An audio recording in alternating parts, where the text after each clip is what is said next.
How's it going, my fellow hunters? Dragon Hunter here with another awesome weapon review episode for Battlefield 4.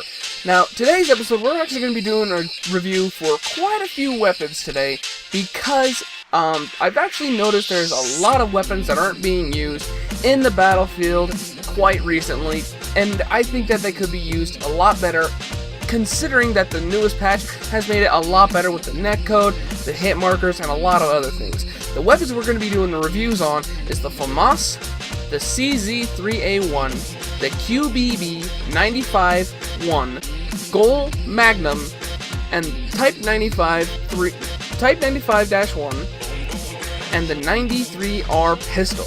Now, the gameplay that you guys are watching, I started off with the M416, which is a very good gun, and if you guys want to check out the review for that, I'll have a link down in the description down below. And later in the match, I decided to try out the FAMAS, because I decided I never tried the FAMAS. I only tried it once, and that was before any of the patches released. It was horrible. So I decided, what the heck, give it a try, and I rocked with this weapon. Now the FAMAS, like every other weapon, has had their damage drop down from 25 to 24. So it means that you're still going to have to put at least 5-6 bullets in your target, even at close range, to be able to take down your enemy, which is perfectly fine. It's completely normal, understandable. The firing rate for this weapon is 1,000 rounds per minute. Holy crap, people! That is a tons load of bullets that you can send down range really quickly. This gun is substantially good for close quarters with that high rate of fire.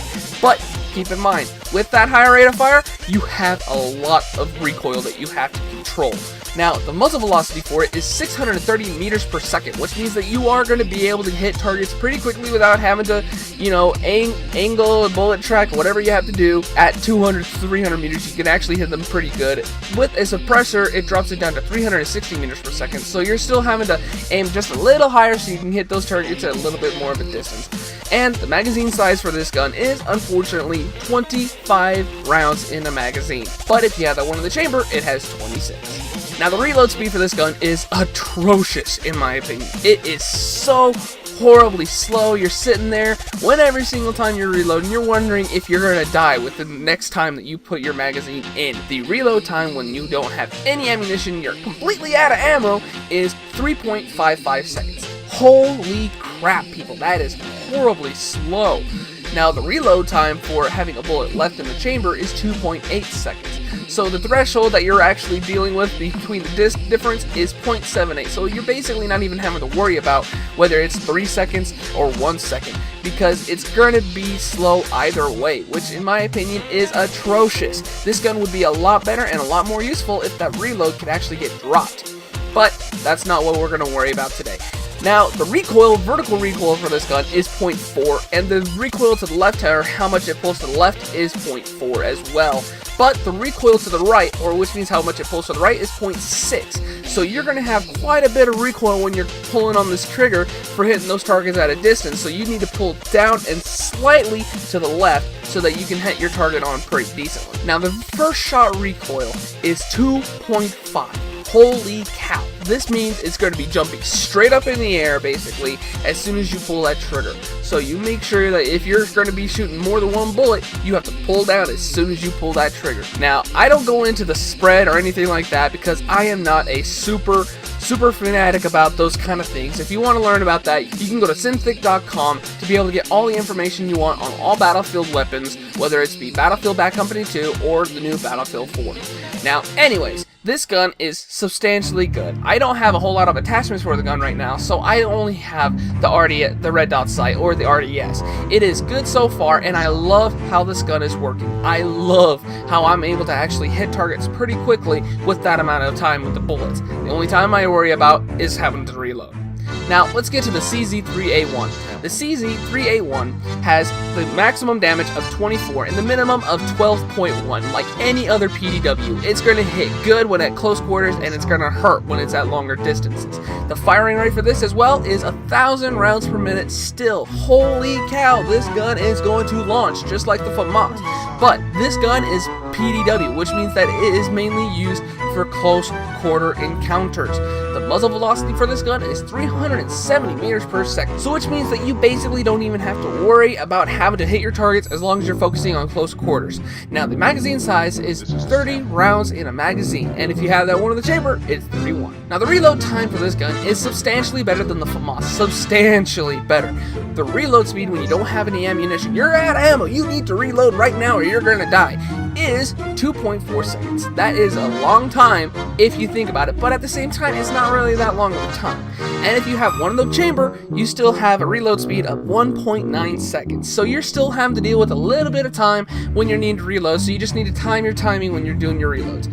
But having 30 rounds in a magazine always helps out. Now, the vertical recoil for this gun is 0.4, so which means it's going to be climbing up pretty quickly, but I'm pretty sure you'll be able to manage it if you know how to control the FAMAS. The recoil to the left, or how much it pulls to the left, is 0.3, and the recoil to the right is 0.55. Holy cow!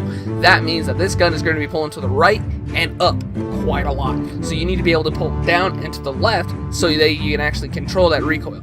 And unfortunately, the first shot multiplier for this gun is 3.3. Holy cow! This gun is crazy shot. So if you don't pull down a second that you pull that trigger, or even before you start pulling that trigger, you're never going to hit those other bullets with your targets. So you need to watch out for that. Now, I haven't used this gun personally, but I'm thinking I might try it out a couple of times. But from what I understand, this gun is great for close quarter encounters and is great. It is substantially great when you need to take out targets and send down a lot of bullets downrange. Just suppress somebody so that they can get dropped down pretty quickly. Now, onto the QBB-951. Now, the QBB-951 has a maximum damage of 24, like every other single weapon, but this weapon is an LMG for the support class. Now, the firing rate for this gun is 650 rounds per minute, which means that this gun is going to be launching bullets pretty quickly, but at the same time, you're going to have a little trouble when you get closer to those encounters. But this gun is substantially good with its control and recoil, and we'll get to that part.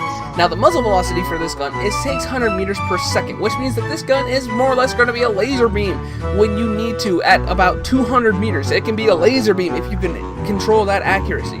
And if you have a suppressor on that gun, it drops it to 340. Now, the magazine size for this gun is 80 rounds per magazine. That is a lot of bullets for an LMG that has a magazine.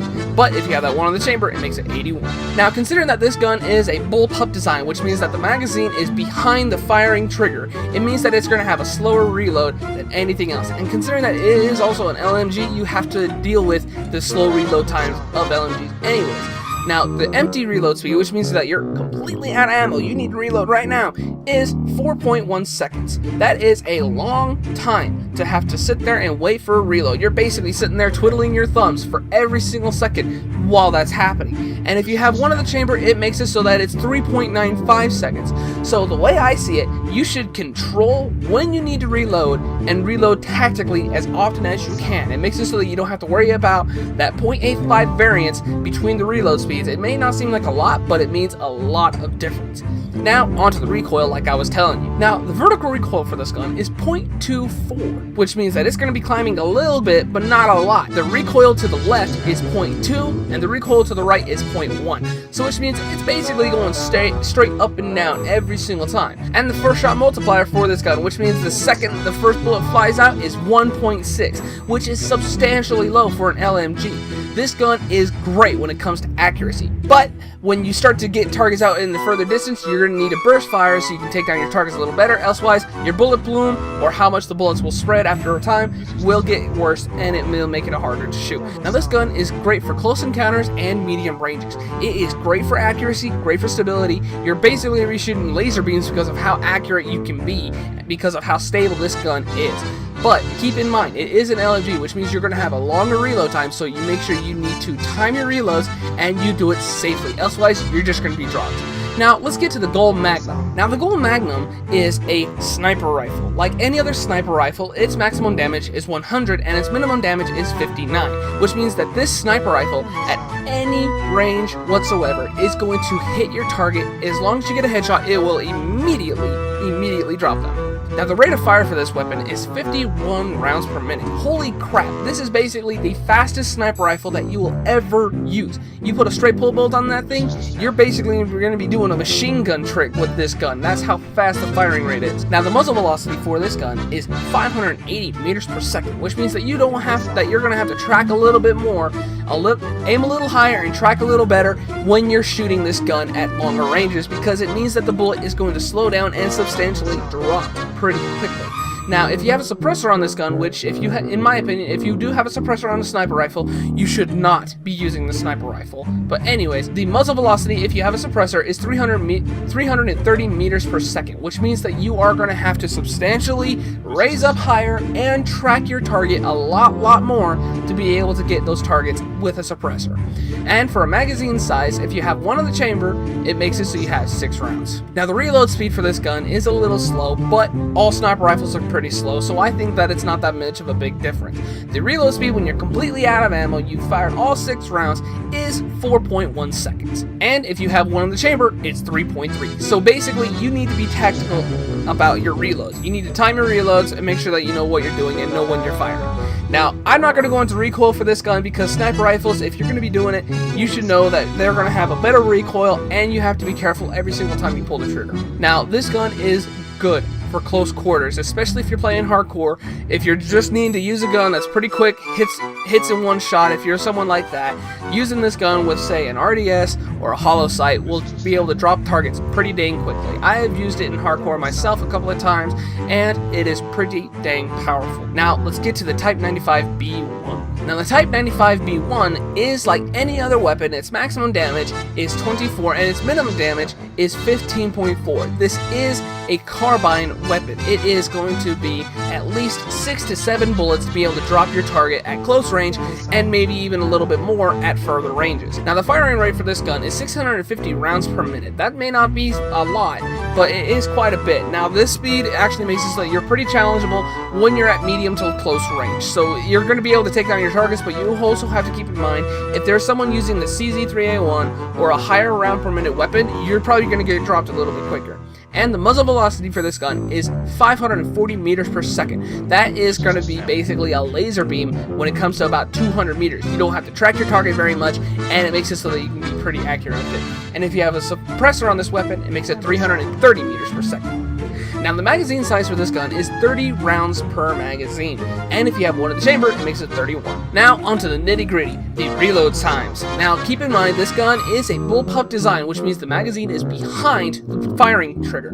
Now, the reload time when you're completely out of ammo, you need to reload, it's 3.4 seconds, and if you have one in the chamber, it makes it so it's 2.75 seconds, which means that you have to still time your reloads. They are very tactically slow-loading weapons. You have to be able to know when you need to reload, and you have to time your shots. So every single time you kill an enemy and you want to reload, don't do that. Try emptying your magazine, using every bullet as best as you can. Make it so that every bullet counts, because as soon as you need to reload, you're going to be screwed within 3 seconds, basically. Now, the vertical recoil for this gun is 0.24. The recoil to the left is 0.19, and the recoil to the right is 0.09, which means that this gun is going to be pulling vertically and to the left. So the way you want to control this is down and to the right as little as possible. And what's surprising about this gun is that its first shot multiplier is 2 even, which means that it's going to be going a little high, but you're going to be able to control this gun. And one good thing about this gun being a bullpup design, it has great stability. You can actually use this gun pretty dang well. Considering that it is a carbine, you are going to be more tactically useful with this gun from close to medium range. And unfortunately, with this gun, it does have quite a substantially large bullet plume, or how much the bullets spread, so you make sure that you have to tap fire when you're hitting those targets in a distance. Now let's get on to the pistol that I have not used, and a lot of people has not used, the 93R. Now, the 93R is substantially a very good weapon in my opinion, and it was used for the recon in Battlefield 3. Now, this one I have used a lot when I was playing Battlefield 3. This gun saved my life a lot of times when I was playing a recon. Its maximum damage is 18, and its minimum is 10.8. Not that surprising when it comes to a pistol, but if you're going to be using this gun properly, you're basically going to be using it whenever you just run out of ammo and you need to switch to your secondary. This gun will drop your enemies when you need to.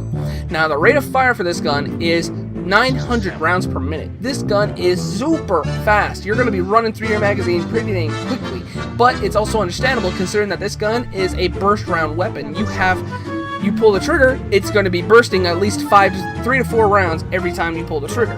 Now the muzzle velocity for this gun is 380 meters per second, and if you have a suppressor on it, it drops it only by 60 by making it so it's 320 meters per second. So which means it doesn't drop it that bad if you have a suppressor. You can still hit your targets pretty dead on. And now for the magazine size. The magazine size is 20 rounds per magazine, and if you have one in the chamber, it makes it 21. That is a lot of bullets that you can use to be able to drop your targets with this gun. It is substantially good, and I like to use this gun whenever I get the chance. Now the reload, if you're completely out of ammo, you need to reload right now, is 1.6 seconds. And if you have one of the left in the chamber, it's 1.35 seconds, which means that this gun is super quick when it needs to reload. It's almost a reload god for any kind of pistol. Now the recoil for this gun, I don't really go into a lot of pistols, but for the recoil for this gun, it's 0.5 for the vertical recoil, 0.2 for the left and the right, which means it's basically just going to be going straight up, which is going to be very easy to control, and the first shot multiplier is 2 even as well.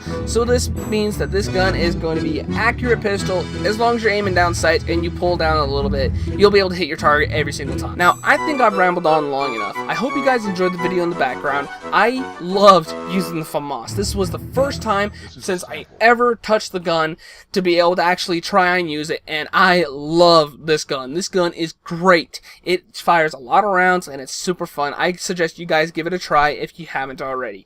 I'm also going to be trying out the CZ3A1, the 95.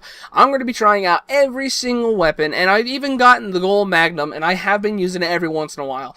Every single one of these guns that I have reviewed are super awesome and super easy to use. You can get onto the video, and if you guys want to find out any other stats for any weapons, I am going to have a link in the description down below for synthic.com/BF4-weapon-info. Now, I will have that in the link down below so that you guys can check out the stats yourself. Anyways, I'm rambling on again. I hope you guys enjoyed the video in the background, and if you did, click that like button. If you didn't, click that dislike button. I want to get you guys' input. And if you guys have any other kind of weapons or loadouts you guys want me to run or give it a try and do a review on, let me know in the comments down below. You can also follow me on Facebook and Twitter if you ever choose to, so that you can actually have a lot of fun and keep updated on what's going on in my channel. Anyways, I'm rambling on again. Hope you guys enjoyed the video, and I'll catch you guys in the next one. This is Dragon Hunter, heading out. Now, I'm going to stop right here for just a second, just to let you guys understand the situation. I would have completely had the chance to win that firefight if my teammate would not have tried to take out a target. It would be much funner to have one bullet, like say a sniper rifle. But that's a recall, and we'll get into that one a little bit later.